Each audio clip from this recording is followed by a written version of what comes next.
मुख्यमंत्री शिवराज सिंह चौहान लगातार जनसभाओं को संबोधित कर रहे हैं। उनकी जनसभा में एक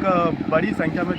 समुदाय एकत्रित हो रहा है। इस समय हमारे साथ गृह राज्य मंत्री विश्वास सारंग, आइए हम उनसे बात करते हैं। सर, लगातार मुख्यमंत्री शिवराज सिंह चौहान ग्रामीण क्षेत्रों में, आदिवासी अंचल में जनसभाओं को संबोधित कर रहे हैं और जनसभाओं में अगर देखा जाए तो एक जनसलाब से उमड़ पड़ रहा है। निश्चित रूप से आप देखिए कि एक एक क्षेत्र में शिवराज सिंह चौहान जी की सभाओं में जनता आ रही है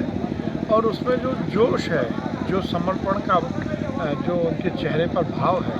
वो इंगित करता है सभी लोग भारतीय जनता पार्टी इस चुनाव में प्रचंड बहुमत से जीतेगी। आज भी हम सबके बहुत प्रेरणा के स्रोत बिरसा मुंडा जी की जयंती है। उस जयंती का आज यहाँ पर कार्यक्रम है और हजारों की संख्या में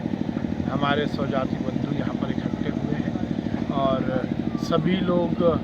जहाँ शिवराज जी की सरकार के प्रति अपना समर्थन दे रहे हैं, उसके साथ ही ज्ञान सिंह जी को जिताकर इस क्षेत्र में विकास की नई इबारत लिखने के संकल्प के साथ भारतीय भाजपा का साथ दे रहे हैं। इसके पहले देखा गया था कि शहडोल आदिवासी क्षेत्र है और यहाँ पे जो महाराज ज्योतिरादित्य सिंधिया बना रहे थे और उनकी जिस प्रकार से आदिवासी का उन्होंने अपमान किया था, एक आदिवासी के घर में रुके और उसके दूसरे दिन जिस प्रकार से कांग्रेस के कार्यकर्ताओं ने घर में लगी कमोड, LED टीवी, पलंग और इसके साथ ही जो किराना के सामान रखा गया था वो तक यहाँ से उठा के ले गए थे, तो इसका कुछ प्रभाव? देखिए, ज्योतिरादित्य जी तो व्यवहार से और काम करने के तरीके से सामंती हैं ही, और केवल ज्योतिरादित्य सिंधिया ही नहीं, कांग्रेस का हर नेता सामंती प्रवृत्ति रखता है और उसी का परिणाम है कि ज्योतिरादित्य सिंधिया जी आदिवासी क्षेत्र में आए, आदिवासी के घर में रुके और उनकी भावनाओं के साथ खेल कर चले गए। आदिवासी बहन जिसके घर में उन्होंने रात रुके थे, आज जाकर आप उनसे बात करिए, उनके घर में कृत्रिम रूप से उन्होंने